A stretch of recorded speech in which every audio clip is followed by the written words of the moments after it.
Dear students, my name is Ghulam Yasin and today we discuss about philosophy and meaning of philosophy.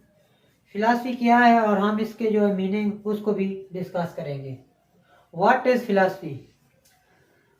Study of the fundamental nature of the knowledge, reality and existence when especially considered as an academic discipline is called philosophy. इल्म, हकीकत और वजूद का मुताला जब ख़ास तौर पर हम एक तालीमी नज़्म ज़ब्त के तौर पर करते हैं तो उसको हम फिलासफी कहेंगे. It is made up of two Greek words philo and sophia. ये दो यूनानी अल्फाज से मिलकर बना है philo and sophia. Philo mean love and sophia mean wisdom. So philosophy mean love of wisdom.